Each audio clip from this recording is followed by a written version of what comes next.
আসসালামু আলাইকুম, আমি ডাক্তার খালেদ হাসান মিলু। আমাদের এই যে এক ভাই আপনি বলেন যে আপনার এই পায়ের এই জিনিসটা কি মনে হয় আপনার কাছে? কিছু মনে হয় না, এটা চামড়া শক্ত হয়ে গেছে, থাকে, কিন্তু কোনো ব্যথা ট্যাথা নাই। ব্যথা ট্যাথা কিছু নাই, খালি শক্ত হয়ে গেছে। যেমন আমি যদি আমার পাটাকে দেখাই, আমার পাটা দেখেন নরম, আপনি হাত দেন আমার পায়ে, আমার পা দেখেন নরম, কিন্তু আপনার এটা দেখেন কত শক্ত এবং কালো, মানে মোটা। তাহলে এখানে এখানে এই যে আপনি ভালো কথা বলছেন যে উপরের যে চামড়াটা, এই চামড়াটা এখানে থিকেনিং হয়েছে, ঠিক হয়ে গেছে। তাহলে থিকেনিং অফ স্কিন, এটাকে আমরা বলি ক্যালোসিটি। এটাকে বলে ক্যালোসিটি।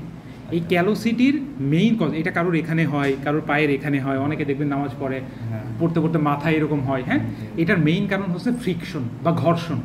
আপনি দেখবেন কোনো না কোনো কারণে আপনার এখানে ঘর্ষণ হয়। হ্যাঁ, আপনি বসে বসে যখন কাজ করেন তখন প্রেশার পড়ে, অনেকে জুতা পড়তে গিয়ে প্রেশার পড়ে, অনেকে নামাজ পড়তে গিয়ে প্রেশার পড়ে। হ্যাঁ, তাহলে এটা হচ্ছে ক্যালোসিটি এবং এটা ট্রিটমেন্ট আছে। প্রথম কথা, এটা দেখতে যে এরকম খারাপ লাগে, শক্ত হয়ে যায়, এটা মেইন ট্রিটমেন্ট হচ্ছে কসমেটিক পারপাস। যে দেখতে খারাপ লাগলে আমরা কি করি, যে এই জায়গাটা আমরা সার্জিক্যালি এক্সিশন করে দিই। আমরা এই শক্ত টিস্যুটুকু এক্সিশন করে এই ভালো টিস্যুটাকে জোড়া দিয়ে দিই, এবং ভালো টিস্যুটাকে যখন জোড়া দিয়ে দিই, ভালো টিস্যু জোড়া দিলে এটা একদম নর্মাল শেপে চলে আসে, অর্থাৎ আগের মতো যে নরম এটা। তাহলে এটার কারণে নর্মালি আপনার হবে না, কোনো ব্যথা ট্যাথা হবে না, এটা থাকলেও সমস্যা নাই।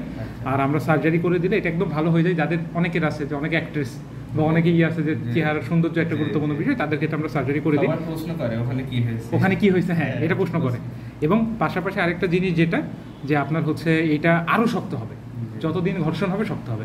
তাহলে এটার প্রথম চিকিৎসা হচ্ছে অ্যাভয়েডেন্স অফ ফ্রিকশন। ঘর্ষণ আপনি বাদ না দিলে আমরা সার্জারি করে দিব, আবার আপনার এখানে হবে। হ্যাঁ, ঘর্ষণ বাদ দিতে হবে। হ্যাঁ, তো এটাই হচ্ছে এটার মেইন চিকিৎসা। অনেকে এটা নিয়ে টেনশন করেন। হ্যাঁ, এবং এটা খুব ভালো চিকিৎসা আছে। হ্যাঁ, এবং এই অনেকগুলো সার্জারি আমি করছি। হ্যাঁ, খুব ভালো রেসপন্স এগুলো। ঠিক আছে, আচ্ছা।